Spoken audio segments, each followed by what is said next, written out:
The pen was already in his hand. Harrison Cole, 79 years old, founder of Meridian Global Partners, sat at the head of a mahogany table 52 floors above Chicago and reached for the contract.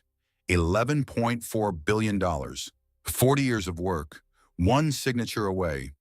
The room held its breath. And then from the corner, from the chair nobody had looked at twice all morning, a voice cut through the silence. Small, calm, certain. Chairman Cole. Every head turned. Please don't sign that contract. The translation was a lie.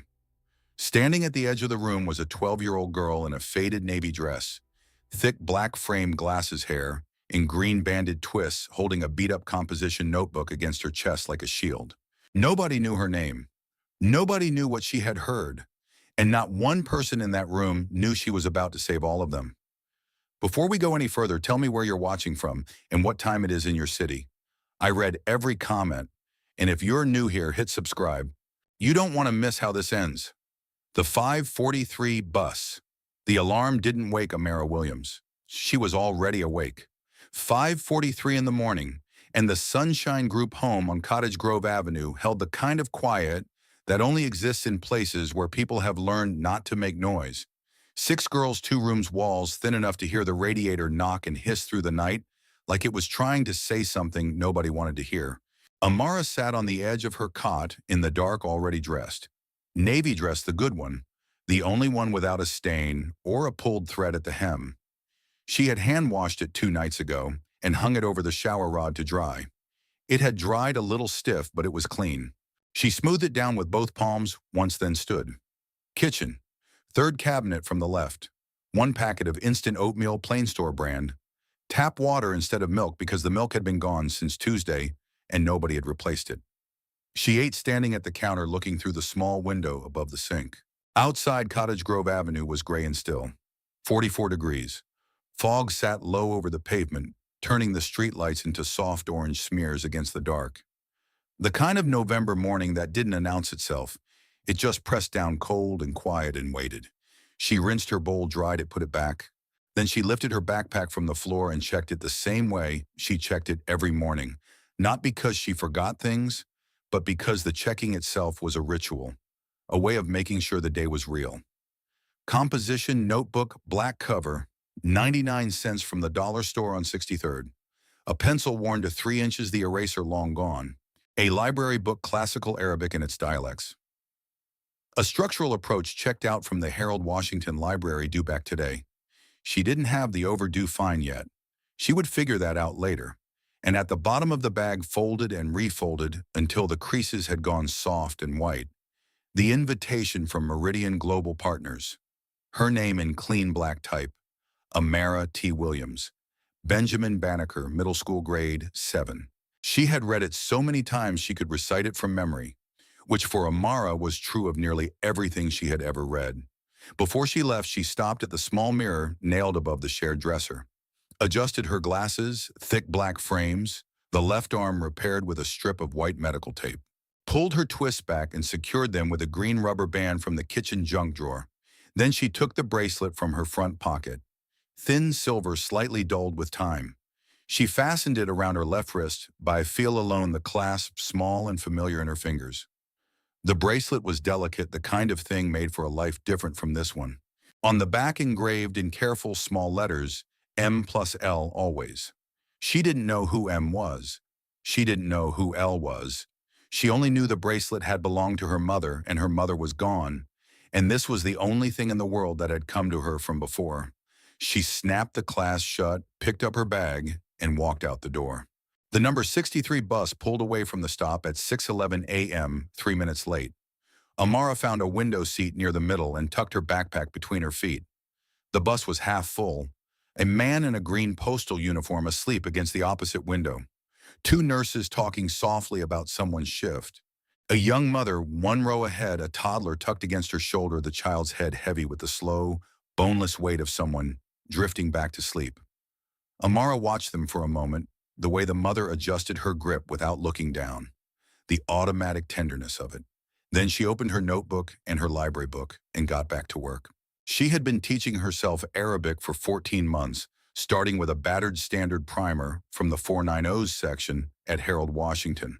Someone else's pencil mark still in the margins? When she finished it, she went back and asked the reference librarian if there was anything more advanced. The librarian had looked at her the way adults sometimes did when they were quietly recalibrating their expectations, and then walked her to a back shelf and pulled out a cardboard box cassette tapes, classical and regional Arabic dialects recorded 1987. Nobody had checked them out in 9 years. Amara had checked them out 5 times. Today's chapter covered the phonological distinctions between Gulf Arabic subdialects, the kind of granular detail that made most adults' eyes glaze over in under a minute. Amara read it the way other kids read sports stats. She was in the middle of a section on the Al-Mansuri royal household dialect, considered nearly extinct in academic circles when she looked up. The bus was crossing the river, and through the smudged glass rising out of the morning fog like it had been there since the beginning, and intended to stay, was the building. 52 floors of steel and glass, every window burning amber against the gray. Meridian Global Partners. She had ridden this route 3 days a week for months, volunteering at a legal aid clinic on Washington Street. She knew exactly which stop to get off at and how long the walk was from the curb to the lobby door. She had looked at this building 100 times, but today was different from every other time. Today she was going inside. She turned to the bottom of the page and wrote something small in the lower right corner, like she didn't want anyone, including herself, to see it. If I ever have anything, I mean anything at all, I'm coming back for the kids who never get on the bus. She looked at the sentence for a moment. Then she closed the notebook, put it in her bag, and watched the building grow larger through the window. The lobby of Meridian Global Partners hit her the moment the revolving door released her onto the black granite floor, polished marble white orchids on a curved reception desk, recirculated air that smelled like a temperature that had never been uncomfortable a single day in its life. 5 fellowship students gathered near the security desk. 2 boys, 2 other girls, and Amara. A young HR coordinator named Priya gave them visitor badges, smiled too carefully, and reminded them twice that they were there to observe and not to speak unless directly addressed. On the elevator, Priya talked about the significance of the day. Amara watched the floor numbers climb above the door. She had already read everything publicly available about the Al-Mansuri Sovereign Wealth Fund, about Sheikh Faisal Al-Mansuri, about the proposed $11.4 billion infrastructure development across 3 Gulf cities, about Raymond Sterling Meridian's chief interpreter, profiled twice in trade publications as the man who closes the deals nobody else can close. She had read all of it. She had not forgotten a single word. The elevator opened on 52. Priya led them down a carpeted hallway to a set of heavy double doors. Through the narrow gap between them, Amara caught a glimpse, the long mahogany table, the executives in dark suits, the men in white thobes on the far side. She also caught something else. At the back of the room, seated slightly behind and to the right of the main group, was an old man in a cream-colored garment, still, quiet. Every other person in that room was talking or leaning forward or consulting something. He was doing none of those things.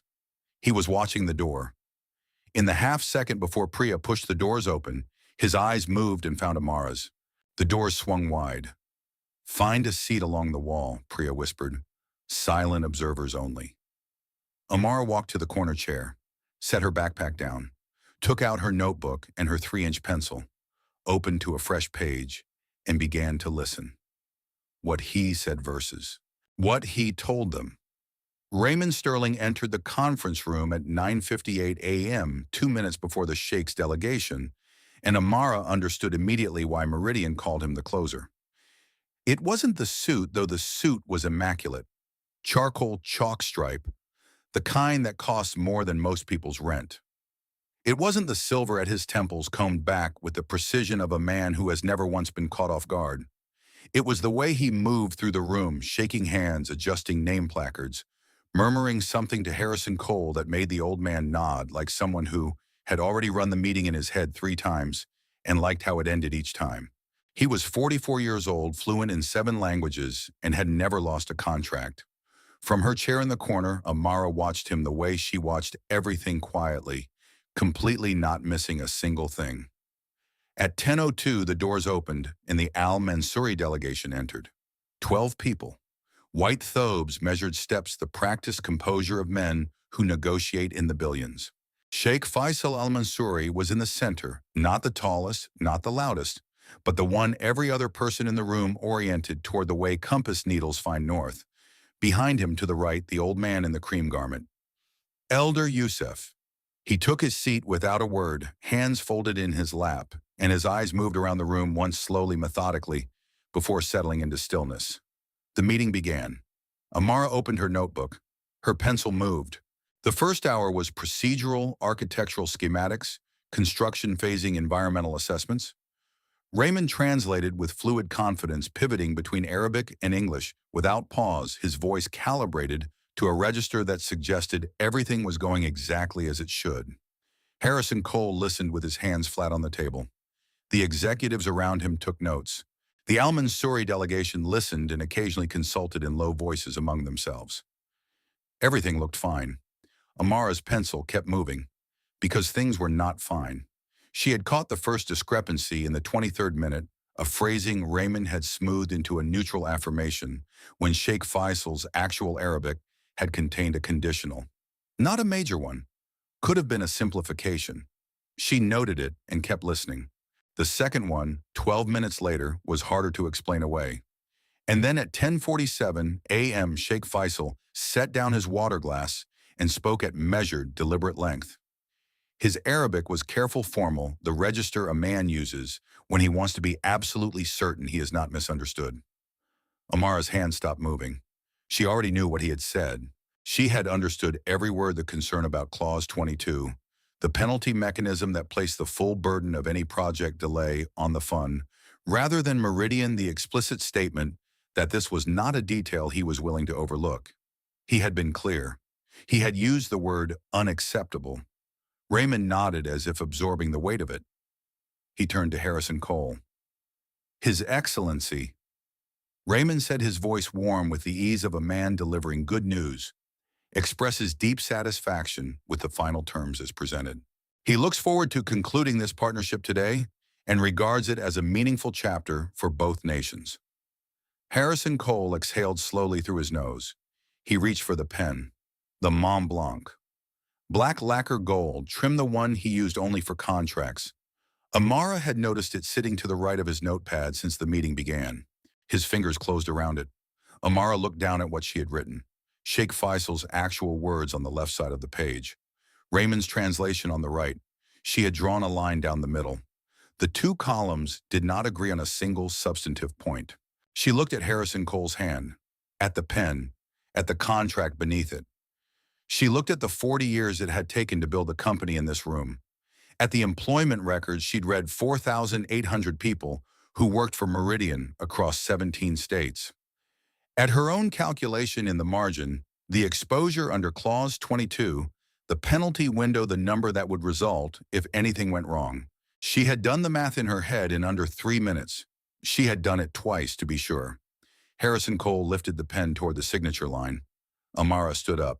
Chairman Cole. Her voice was not loud. It did not need to be. There was something in its steadiness, its complete absence of apology, that cut through the room the way a single wrong note cuts through an orchestra. Every head turned.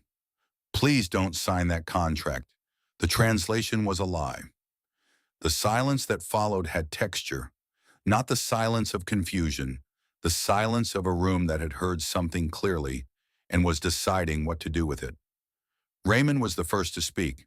He turned toward the corner with the measured patience of a man handling a minor inconvenience. I'm sorry. His voice was pleasant, controlled. Who let a child into this room? She's with the fellowship program, sir, said someone near the door. Raymond looked at Amara the way a person looks at a small problem they intend to solve quickly. 12-year-old girls on shadow programs. He said, don't interrupt $11 billion negotiations. Go back to your corner and don't make me say it twice. Amara did not sit down. The pleasantness left Raymond's face. Around the table, executives began to stir. Someone exhaled sharply. Someone pushed back from the table. A third leaned toward a colleague and muttered something Amara didn't bother to track. Miss. An executive on the near side of the table, silver-haired, reading glasses pushed up on his forehead. I don't know what you think you heard, but you are disrupting a meeting of considerable consequence. I strongly suggest, I know what I heard, Amara said, and I know what Mr. Sterling told you he said. They're not the same. Raymond set down the folder he had been holding. Security, he said flatly. Then to the table. I apologize. This will take a moment. He walked toward the corner and stopped close enough that she had to look up at him. He looked down at her the way a person looks at something they have already decided to discard. Let me guess, he said, his voice low enough that only she and the nearest executives could hear. You caught a word or two in class somewhere, maybe a YouTube video, and now you want to be the hero? He tilted his head slightly. Which school? Benjamin Banneker. South Side. Raymond glanced down at her visitor badge. Something shifted in his expression, a calculation running behind his eyes. His voice dropped further, no longer performing for the room. Foster kid, he said. It wasn't a question. Amara said nothing. I can see it on the badge. He straightened his jacket. Here's what's going to happen. Security is going to walk you to the elevator. Your program coordinator is going to get a call, and you are going to spend the rest of the day explaining to your group home supervisor why you decided to interrupt a sovereign wealth fund negotiation with a theory you pulled from a library book. He looked at her one final second. This is not your world. It never was. Go back to your corner. He turned away. The two security officers appeared in the doorway. Amara looked past Raymond, past the executives, past Harrison Cole's hand still wrapped around the Mont Blanc. She looked at the old man in the cream garment at the back of the room. Elder Yusuf had not moved, had not spoken. His hands were still folded in his lap, but his eyes were fixed on Amara with an expression she recognized, not pity, not curiosity, something older than both of those things. Recognition. The security officers moved toward her. The old man who remembered the first officer took her left arm just above the elbow. The second took her right. They were not rough about it, not yet, but their grip was firm, and their direction was clear, and Amara let herself be walked backward toward the conference room doors without resistance. She was not thinking about the officers. She was thinking about Elder Yusuf.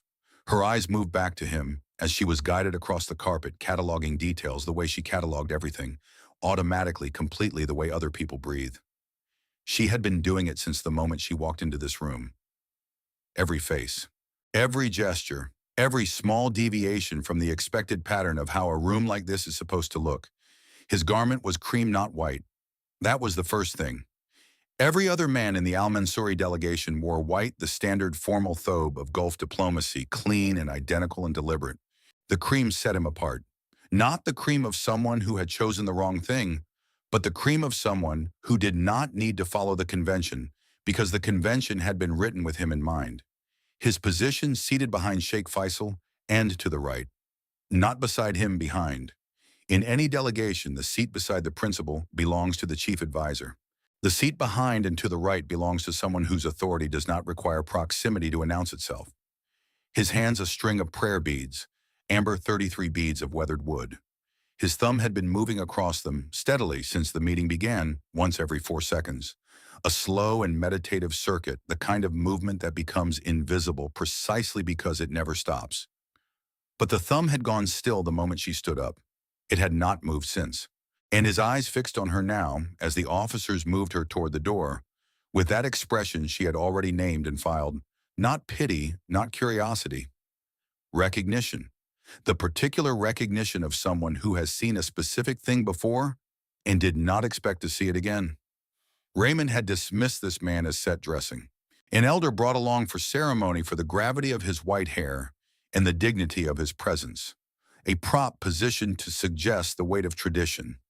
He had walked into this room and seen exactly what he expected to see and stopped looking. That was the mistake that had undone everything else, not the embezzlement, not the fraudulent translation. The moment Raymond stopped looking was the moment he lost. Amara stopped walking. The officers tightened their grip. She planted her feet. Miss, please don't make this. She pulled. Not dramatically, not the flailing resistance of someone panicking, but the sharp, decisive pull of someone who has made a calculation and is executing it without revision. Her left arm came free. Her right followed a half second later. She was 12 years old and small for it, and both officers were twice her size, but surprise buys time that size cannot. She did not run. She walked straight back, deliberate, directly across the conference room toward the al-Mansouri side of the table. The walk of someone who has already decided and is simply completing the distance between where she is and where she needs to be. "Hey!" Raymond started forward. She did not look at him. She did not go to Sheikh Faisal. She did not go to Ziad the Sheikh's interpreter, who was watching everything with wide, still eyes. She walked past all of them, around the far end of the table, past the empty water glasses and the leather-bound folders no one had opened, and stopped in front of the old man in the cream garment. Then she bowed. Not the quick, reflexive dip of someone trying to seem polite. The full, formal bow of the al-Mansouri greeting tradition, weight forward, hands clasped below the chest, held for 3 full seconds. The kind of bow that said, "I know who you are, and I know what this cost me, and I am doing it anyway." She straightened and spoke. The Arabic that came out of her mouth was not the Arabic she had learned from the premiere. It was not the Arabic of the cassette tapes in their cardboard box, though that had been the starting point, the scaffolding from which everything else had been built. What she had done with those tapes, replaying them, isolating phonemes, mapping grammatical structures that diverged from modern standard, filling the gaps through pattern recognition, across weeks of solitary obsessive study, had produced something else entirely. The al-Mansouri royal dialect, classical form. Approximately 300 living speakers in the world, most of them over 70, most within a single extended family. She said, "Wise one of the desert, forgive this interruption. But if I stay silent now, a shadow will fall over both our nations, and neither of us will be able to say we did not see it coming." The room did not know what she had said. The American side of the table heard a child making sounds in a language they could not parse. Elder Youssef heard words. Specifically, he heard a grammatical construction that had not been spoken in his presence by anyone under the age of 60 in more than 30 years. His eyes went wide, not dramatically, not theatrically, but in the way eyes go wide when the body reacts before the mind catches up. The thumb, motionless on the prayer beads for 5 minutes, started moving again, slowly, as if something had been reset by a frequency he had not expected to receive. Raymond stepped in front of her, reclaiming the space between them. "I apologize," he said in English, smooth and dismissive. "She's been disruptive since—" "She is speaking," Elder Youssef said. Raymond blinked. The 3 words landed with the weight of someone who has spent decades ensuring they only need to speak once. Raymond pivoted smoothly into Arabic, his Arabic fluid, modern standard, the language that had won him every room he had ever entered. He spoke directly to Elder Youssef, positioning himself as the authority who would translate and explain and resolve. He made the error on his 3rd sentence, a vowel length and a verb construction, a modal particle 1 position off from its correct placement in classical Gulf usage. The kind of error invisible to anyone who had not grown up hearing the rule enforced by grandmothers and scholars, and the slow exacting pressure of a tradition that does not negotiate with approximation. Amara watched it register on Elder Youssef's face, the slight, almost imperceptible recalibration. The moment a man who has spent 78 years listening to language realizes exactly how far the person in front of him actually reaches. His eyes moved from Raymond to Amara, then back. On one side, a credentialed man in an expensive suit with 7 languages who had just conjugated a royal classical verb the way a textbook student would, correct enough for a classroom, incorrect enough for a native ear to catch immediately. On the other, a 12-year-old girl in a faded navy dress who had addressed him without hesitation in the language of his grandfather's household, with intonations so precise it had stopped a thumb that had been moving for decades. Only one of them actually knew the dialect. Elder Youssef raised one hand, single, unhurried, and the al-Mansouri delegation went still. "Stop," he said, in English, quietly and with complete finality. "Everyone stop." The security officer stopped. The executive stopped. Raymond stopped. Sheikh Faisal settled back slightly in his chair, with the ease of a man watching something he had been quietly expecting finally arrive. Elder Youssef looked at Amara. "Young one," he said in the classical dialect, his first language spoken without effort. "You spoke the language of my grandfather's house. Where did you learn it?" Amara held his gaze. "The Harold Washington Library." She said in the same dialect, steady and clear. Section 492.7. There are cassette tapes in the back room that nobody checks out anymore. Recorded in 1987. A moment passed. Something moved through Elder Yusuf's expression, something private, something that belonged to a room in a different decade on the other side of the world. Tell me, he said quietly, what you heard. A 99-cent notebook, Amara told him. In the Al-Mansuri royal dialect, clearly and without rushing, she recounted Sheikh Faisal's actual words from 10:47 a.m., the concern about Clause 22, the penalty structure that placed the full burden of any project delay on the fund rather than on Meridian, the explicit statement that this was not a detail he was willing to overlook. She quoted the Sheikh's Arabic with the precision of a recording, including the word unacceptable, which the Sheikh had used once deliberately with the particular emphasis of a man who does not choose his words lightly. She finished. The room was silent. Then Ziad, the Sheikh's personal interpreter, who had been sitting rigid in his chair for the last 4 minutes, with the expression of someone watching a structural failure happen in slow motion, exhaled through his nose and said quietly to no one in particular, "That is what His Excellency said."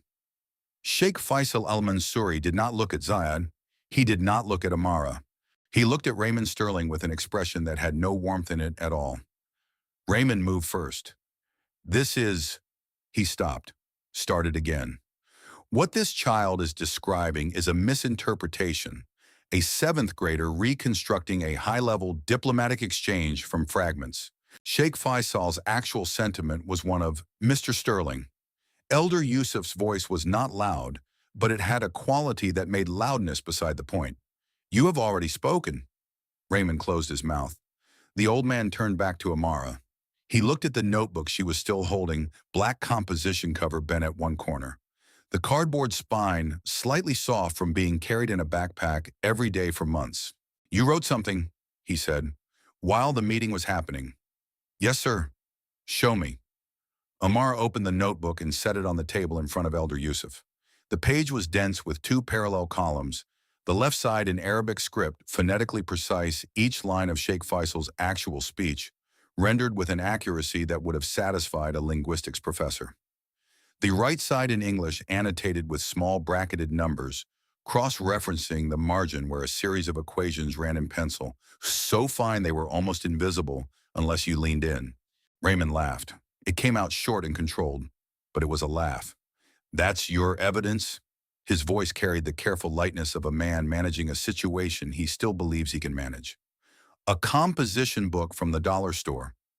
2 executives exchanged a glance. A third pressed his lips together. From the corner, one of the other fellowship students was watching Amara with an expression that could not decide whether to be embarrassed or awed.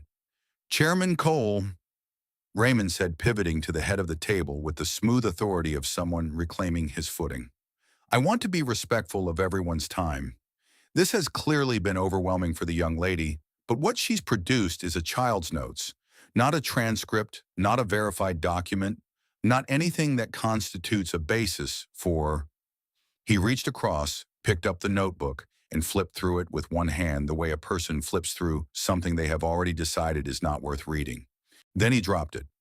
Not placed it down, dropped it from the height of the conference room table so that it hit the carpet and the loose pages inside fanned out across the floor in a half-circle 3 months of Arabic study and financial calculations scattered across the gray carpet of the 52nd floor. "I'm sorry," Raymond said, and he did not sound sorry at all. "But we don't negotiate $11 billion infrastructure contracts based on a middle schooler's homework." The room leaned toward him.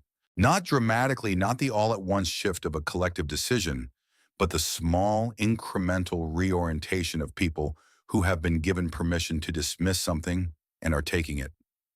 Amara looked at the pages on the floor. She did not move to pick them up. She closed her eyes and then she began to recite. Her voice started at the same level it had been all morning, steady, unhurried, completely unperformed, and it did not stop for 4 minutes. She recited the left column first, Sheikh Faisal's Arabic word for word, and pause for pause, including the 2 places where he had corrected his own phrasing mid-sentence, including the modal construction he had used in the final clause before he said unacceptable. She recited the English translation, second annotation, by annotation bracketed cross-references intact. Then she recited the equations, not approximated, not summarized, but recited with the precise, sequential clarity of someone reading from a page they can still see perfectly, because they always can, because they have never once put something in their mind and lost it. Clause 22. Penalty trigger conditions, any project delay exceeding 14 days attributable to contractor performance, financial exposure, the full contract value $11.4 billion callable within 90 days of trigger event. Meridian's current liquid asset position as reported in their most recent SEC quarterly, filing $2.1 billion. Net shortfall under a maximum penalty scenario, $9.3 billion. Estimated time from trigger to insolvency, approximately 8 months. She opened her eyes. The room was not leaning toward Raymond anymore. Harrison Cole had set the Mont Blanc down at some point during the recitation. He did not appear to have noticed doing it. Diana Reeves near the far end of the table had her pen motionless against her notepad and was looking at Amara with an expression making a very careful effort not to be readable. "Mr. Sterling," Amara said, "there's one more thing." Raymond's jaw tightened. "I think you've said, for the past 3 months," she said, "I've been volunteering twice a week at the Legal Aid Clinic on Washington Street. 8 weeks ago, Meridian launched a community access program.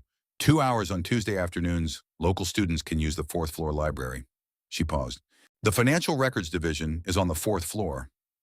Raymond was very still now, the kind of still that is different from calm.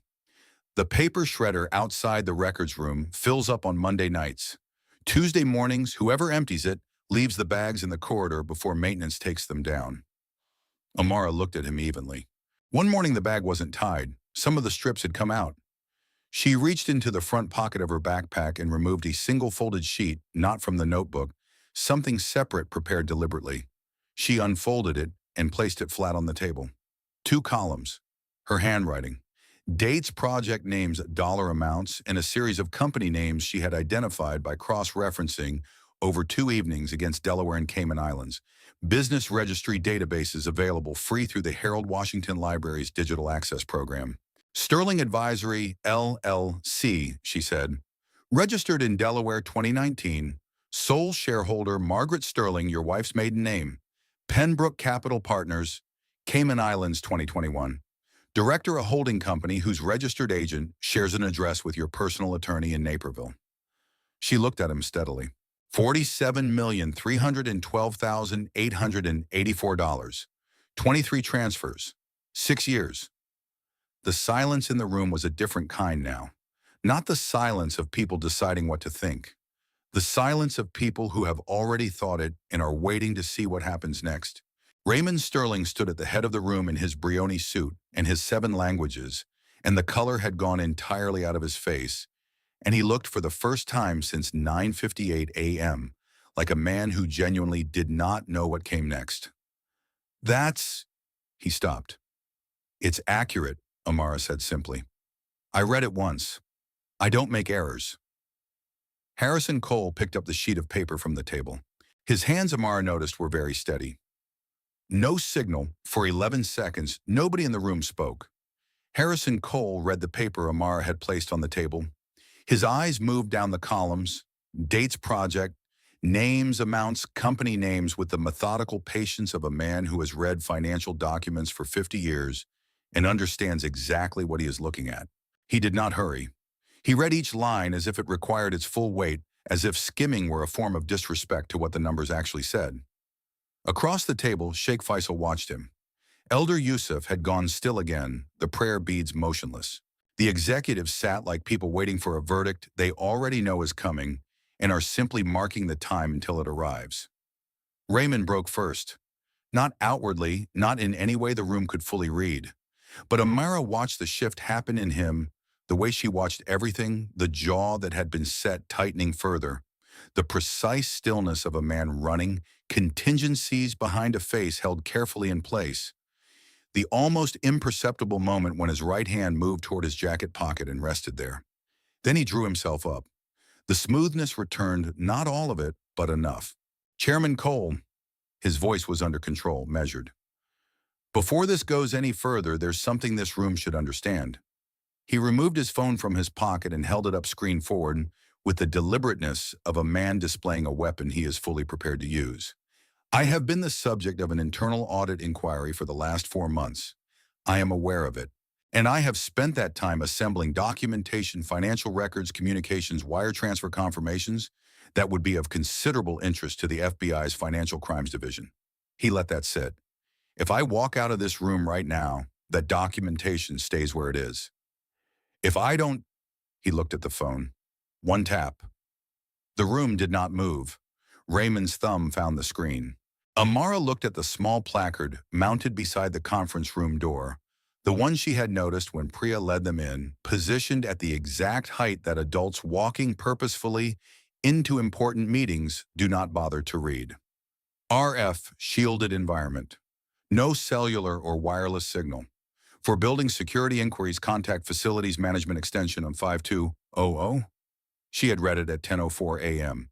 She had noted it the way she noted everything.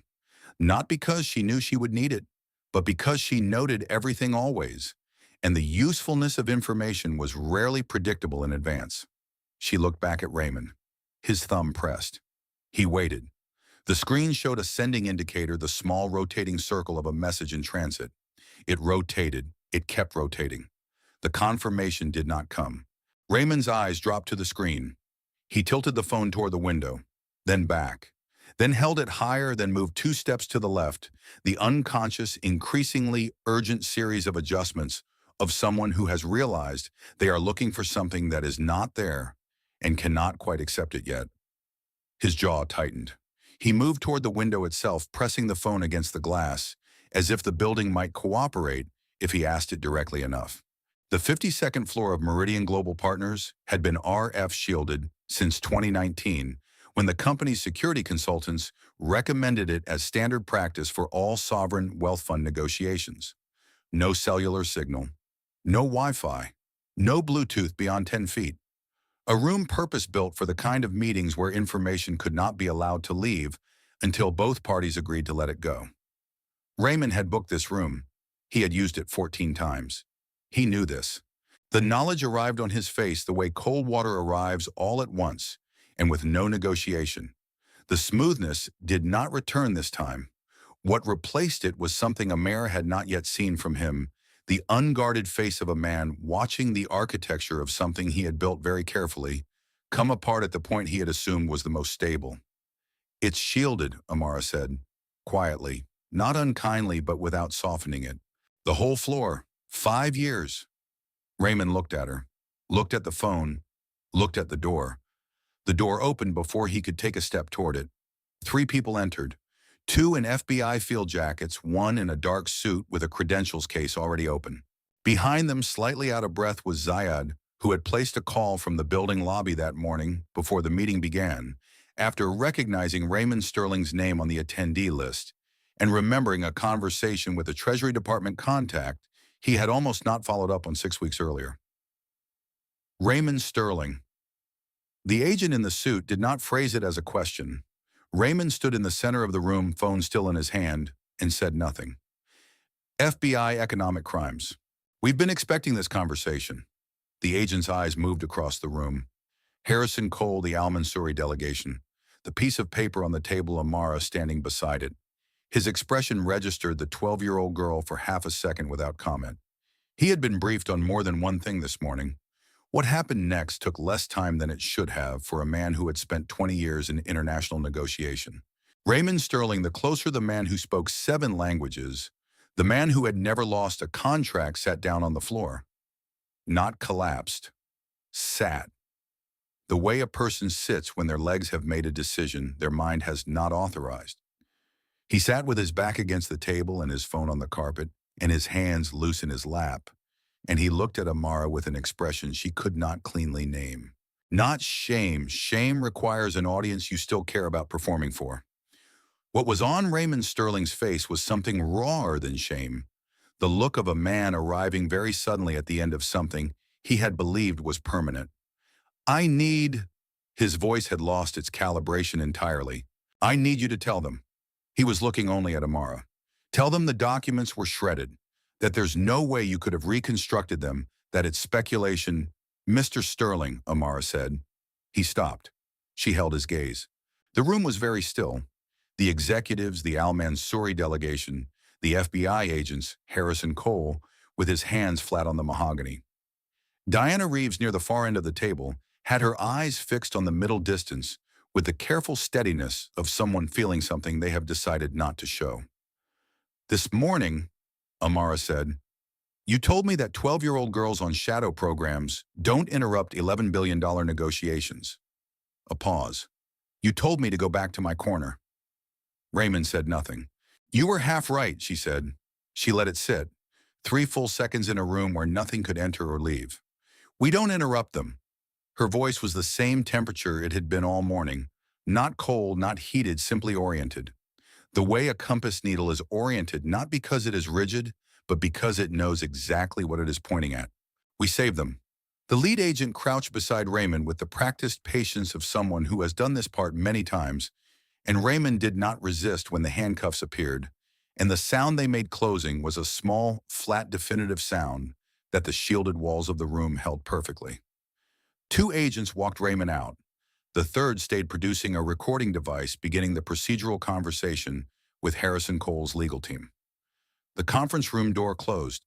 In the corner of the room, Diana Reeves unclenched her hands. She had been holding them laced together in her lap since 10:47 a.m., since the exact moment Amara had stood up. She released them now, slowly pressed her palms flat against the table, and breathed.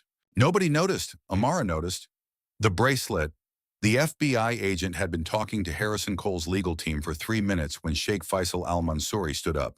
He simply rose unhurried with the contained authority of a man who has never needed to announce his movements, and the room oriented toward him automatically the way it always did. He walked the full length of the conference room to the corner where Amara stood with her backpack on the floor and her notebook pages still scattered across the carpet, and he stopped. He looked at her for a moment, then he spoke. Zia translated quietly. His Excellency says our family does not forget those who protect our trust. He will sign this contract, but under one condition.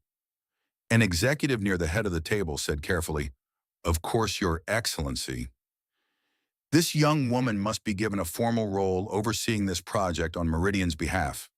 The executive opened his mouth, closed it, looked at Harrison Cole, then looked at Amara, 12 years old, navy dress, medical tape on her glasses, sneakers worn down at the left heel.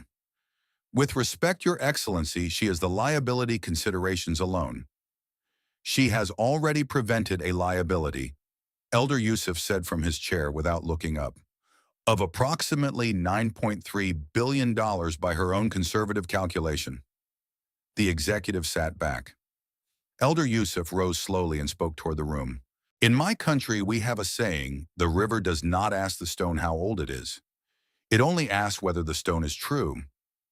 He looked at Amara, and in his expression was something that had no name.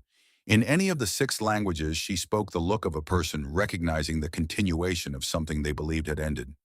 This stone is true. Harrison Cole had not spoken since Raymond was walked out. He sat at the head of the table looking like a man who has just discovered that the foundation of a building he constructed 40 years ago is different from what the blueprints described, not worse, just profoundly and disorienting different. He stood now and walked toward Amara, not the purposeful stride of a CEO, but the careful walk of a 79-year-old man, paying attention to something other than where he is stepping. He stopped in front of her. He was assembling words, the thank you, the acknowledgement. But before he spoke, his eyes dropped. To her left wrist, to the bracelet. He went very still. The particular stillness of someone whose body has understood something 3 full seconds before the mind catches up. He reached out slowly, his fingers large and spotted with age, the hands of someone who started in construction and never entirely left the feeling of it, and touched the bracelet the way you touch something you are not sure is real. He turned it gently until the back faced up. M+L always. He read those 4 words. He did not move for a long time. The room did not move either. Not a chair, not a pen, not a single paper at the table. Harrison Cole stood in the middle of a room that contained 40 years of his professional life and $11 billion in a delegation of foreign royalty, and he was somewhere else entirely. When he finally looked up, his eyes were wet, not the way grief is tearful, but the way eyes go wet when something locked for a very long time comes open without warning, and the pressure of 12 years has nowhere else to go. "Where?" he said. His boardroom voice was gone entirely. Just a voice now, an old man's voice. "Where did you get this?" Amara looked at him. She had not connected it, not fully, not until this moment watching his face. She had carried the bracelet every day of her life, had never known what the initials meant, had never had anyone to ask. She understood now. "It was my mother's," she said. "She said it belonged to my father. His name was Marcus." The room went quiet in an entirely new way. Not the silence of a negotiation pausing or a disruption being absorbed, but the silence of something private and irreversible opening up in a public space and everyone understanding without being told to give it room. Harrison Cole sat down on the edge of the table and put his face in his hands. The sound he made was not a word and not a cry, but something between the two. Something sealed for 12 years that had finally found its way out. His son Marcus had walked out 2 decades ago and died on I-90 in a winter storm. And by the time Harrison learned of it, there was no one left to tell him Marcus had a daughter. He had spent 12 years carrying a grief that never felt complete, mourning a child, and sensing without understanding why the shape of it was wrong. That something was missing from the accounting of what he had lost. He had not known what it was. Now he knew. Sheikh Faisal returned quietly to his seat. His delegation waited with the patience of people who understand that some things take the time they take, and that the correct response to that fact is stillness. Amara stood in front of the man she had not known until 40 seconds ago was her grandfather. She had not cried today, not when Raymond mocked her, not when the notebook hit the floor, not when the handcuffs closed. She cried now. Quietly, the way she did most things, chin-level glasses, fogging at the edges, the bracelet catching the gray November light from the window behind them. The same bracelet that had traveled without either of them, knowing through 12 years of separate grief to arrive at this room, on this floor, on this particular Tuesday morning. Harrison Cole looked up. He took both her hands in his. "I'm sorry," he said. "I'm sorry it took this long to find you." Ziad produced a revised contract 20 minutes later. Clause 22 renegotiated the terms Sheikh Faisal had actually requested on November 14th, finally written into the document bearing his name. The Sheikh signed first. Then Harrison Cole with the Mont Blanc that had been sitting on the table since 10:47 a.m. waiting. $11.4 billion signed. The executives stood and applauded. The Al Mansouri delegation joined them. Diana Reeves stood with the rest of the room. But for 1 second before she rose, she stayed in her seat, and in that second she looked at Amara across the length of the table with an expression that asked nothing and explained nothing, and said with complete precision everything that needed to be said between two people who have been standing in the same corner their whole lives without knowing the other one was there. She nodded once. Amara nodded back. Before the delegation departed, Elder Yusuf came to Amara's side. He placed his palm briefly over his own heart, a gesture older than the building they were standing in, and spoke in the classical dialect quietly. 60 years ago, I was a boy in Yemen with a library book, and no one who believed what I might become. A stranger chose to see me anyway. Today I return what was given to me. He paused. Go build something worthy of the stone you are. 18 months later, the northeast corner office on the 52nd floor belonged to Amara Williams, 13 years old junior project oversight coordinator, a title created specifically for her and approved unanimously by the board on the same afternoon the FBI finished its preliminary briefing. On the wall hung a shadow box, a black composition notebook, 99 cents battered at the corners, a 3-inch pencil resting beside it. Beneath it, a small printed card. November 14th, the day it mattered. The Amara Williams Foundation had been operating for 6 weeks. It did 3 things: full scholarships for children in the Illinois foster care system with demonstrated academic talent and no identified pathway to higher education. A gifted student identification program across 12 Southside Chicago public schools targeting grades 4 through 8, and an annual donation of language learning materials to the Harold Washington Library, placed in the 490s section on a shelf at eye level for a middle schooler. On the morning the foundation was incorporated, Amara sat alone in the corner office with a cup of tea and opened a new notebook. Black cover. 99 cents. On the first page, she wrote the sentence she had first written 8 months earlier in the lower right corner of a page on the number 63 bus small so no one would see. If I ever have anything, I mean anything at all, I'm coming back for the kids who never get on the bus. She looked at it for a moment. Then she turned to the next page and began. And that's where the story ends, but Kama never slept. If that story hit the different, smash the like button and subscribe to the Black Kama story. We drop new story every week about justice, betrayal, and Kama hitting by heart. And don't forget, ring the notification bell so you always first in line. Now, tell me in the comment, what would you have done in their shoe? I read every single reply. And now, see you in the next one. On Black Kama Stories, Kama always wins.